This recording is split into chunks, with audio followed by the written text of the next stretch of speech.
हमारा संविधान से बड़ा दुनिया में कुछ नहीं है, ना गीता, ना कुरान, ना बाइबिल, ना ग्रंथ। संविधान सभी ग्रंथों का समावेशी विचार है जो हर आदमी को जीने की, बोलने की, चलने की, विचारों की आज़ादी देता है, रहने की मिनिमम रिक्वायरमेंट की, फंडामेंटल राइट की, भोजन का, वस्त्र का, चिकित्सा का, आवास का, जस्टिस का, right of justice, right of health, right of education, right of economy. तो संविधान से बड़ा दुनिया में कुछ भी नहीं। संविधान कहता है कि हम ऐसा किसी भी चीज़ों का समाज में चीज़ ना लाएं जिससे नफरत पैदा हो, घृणा पैदा हो, वैमनस्यता पैदा हो। जब से यह सरकार आई है, पुलवामा की घटना इतनी बड़ी घटी, जिसके बाद वो आए, पुलवामा करवा के आए। सतपाल ने स्पष्ट रूप से कहा कि हम गवर्नर थे, पुलवामा करवाया गया, उस पर जांच, उस पर चर्चा नहीं हुई। चर्चा बेटी पर लगातार बलात्कार करके एक व्यक्ति को एक बार ट्वीट तक नहीं किया देश के पीएम और कोई व्यक्ति। मणिपुर जल गया, एक विधायक मारे गए, पूरा का पूरा मणिपुर का 16 जिला में 9 जिला दंगा कर्फ्यू लगा हुआ है, लगभग 350 लोग मर गए, एक बार ट्वीट नहीं आया। प्रधानमंत्री जी जब इस बार आए तो सबसे पहले एक पिक्चर उन्होंने बनाया, वो पिक्चर बनाया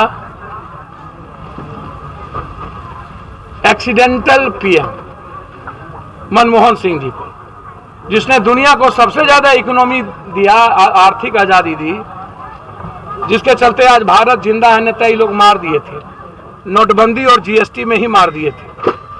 उसके बाद आया महानायक नरेंद्र मोदी, खुद उन्होंने पिक्चर बनाया। जब उससे नहीं चला तो फिर एक पिक्चर बनाया कश्मीरी फाइल।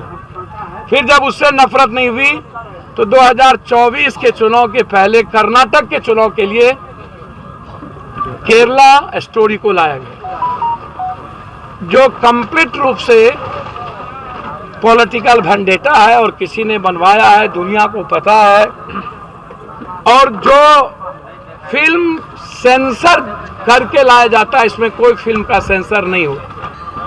अलग अलग तरीके से चीज़ों को गलत तरीके से दिखाना और समाज में सिर्फ सत्ता और सियासत के लिए किसी चीज़ों को प्रस्तुत करना, ये हमारी संविधान और हमारे लोकतंत्र का ये कोई भी विचार नहीं है। इसलिए निश्चित रूप से उसको ज्ञान ही नहीं है। राजा महाराजा मौर्य वंश और अत्यंत पिछड़ा जाति में से सबसे ज्यादा राजा थे। भूमिहार ब्राह्मण तो राजा थे ही नहीं, ब्राह्मण तो एक पेशवा समाज में राजा थे, तो राजा तो अत्यंत पिछड़ा में सबसे ज्यादा थे, उसको गाली दे दो। फिर कभी रामायण को गाली दे दो, कभी कुरान को गाली दे दो, कभी गीता को गाली दे दो, कभी किसी जाति के बारे में कुछ बोल दो, कभी अम्बेडकर को गाली दे दो। तो कोई भी ऐसी विचार जो किसी जाति को गाली देता है, विचारों को, किसी व्यवस्था को, किसी आस्था को, हम उसके सख्त खिलाफ। हम ऐसे लोगों को चाहते हैं कि उसकी सारी सुविधा छीन ली जाए, उसको चुनाव लड़ने का से वंचित कर दिया जाए। ऐसी चीजें जो नफरत पैदा करती है सोसाइटी में, उस पर बैन लगना ही चाहिए किसी भी कीमत। क्या